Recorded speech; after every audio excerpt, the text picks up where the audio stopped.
why it's time for most people to get out of the market. Like, why would it be a good time for most people to get out of the market?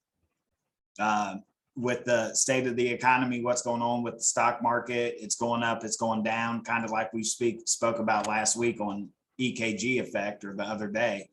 But in terms of the economy and people's money and the way that they should be on top of their gains and losses, like, why is it a good time for people to jump out now? Well, I just think with what's happening, you've talked about this before, in terms of the last 3 to 4 weeks, we've seen some positive vibes out of the market. Today it's down again. But the first, roughly 7 months of the year were pretty volatile. And I don't believe this is over. And I don't think a lot of people don't. I think a lot of people believe it's not over yet. Always in an election cycle, anytime that there's, whether, we're hitting the midterms this November, anytime you're in an election cycle, it seems like the markets tend to reflect that there's an election cycle going on, meaning that the market tends to kind of go down the closer we get to those election dates.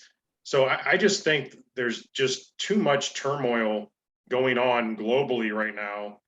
We've had conversations of this in the past, you and I.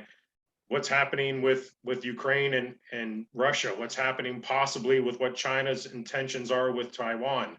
All that stuff is so tied together globally within our own market. So it has an impact, positive and or negative. So I just think with what's happening, especially people that might be within like a 10-year window, as an example, if you're in your 50s, mid 50s, and you can see the light at the end of the tunnel in regards to retirement, possible retirement. And that's another problem that I think a lot of people are experiencing right now also. When do they pull the trigger to retire? Can they retire when they want to? Because of the volatility and the losses and trying to recapture those gains, and in time, like we've talked about before, trying to get that time back because of the losses that have happened. So right now, trying to preserve and protect your money, especially those that are in their 50s and can kind of see retirement or believe they want retirement to happen fairly soon, no time is better than the present to try to preserve and protect what you've already acquired and amassed in your work lifetime. There's not a worse feeling. I just can't imagine being at a pivotal point in your life when you're going to try to retire and you experience the wrong direction of the marketplace where you have most of your money wrapped up, if that's the case. And now all of a sudden you're in dire straits because, man, I saw retirement happen in the near future, and now I may have to extend that out even further in terms of work life. So that work-life balance that you and I have talked about in the past, part of that is really being able to do what you want to do when you want to do it. Not being forced to do something and your hands being tied because you just don't have the means and the assets to retire off of. So I just think being able to preserve and protect what you've been able to accumulate over your life is worth protecting. And being able to still achieve gains and not be part of the losses while you're in the twilight of your career. And those that are younger, I just think it's the ability to be more all involved and build your portfolio and be more diversified.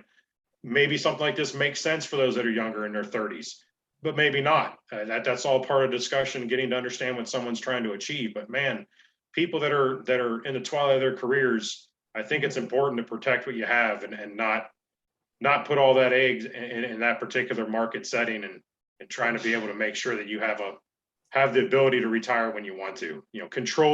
Have control of your own life and have control of when you want that time to be. Yeah, and I think what's crazy is when I sit with clients, the majority of the thing I hear is they say, I don't even look at it. Or my financial advisor tells me not to look at it, right? Or, hey, don't worry about it. We're going to be okay. And what's funny about the market and the economy and everything in general is we're not fortune tellers, Ron. Like we can't tell the future.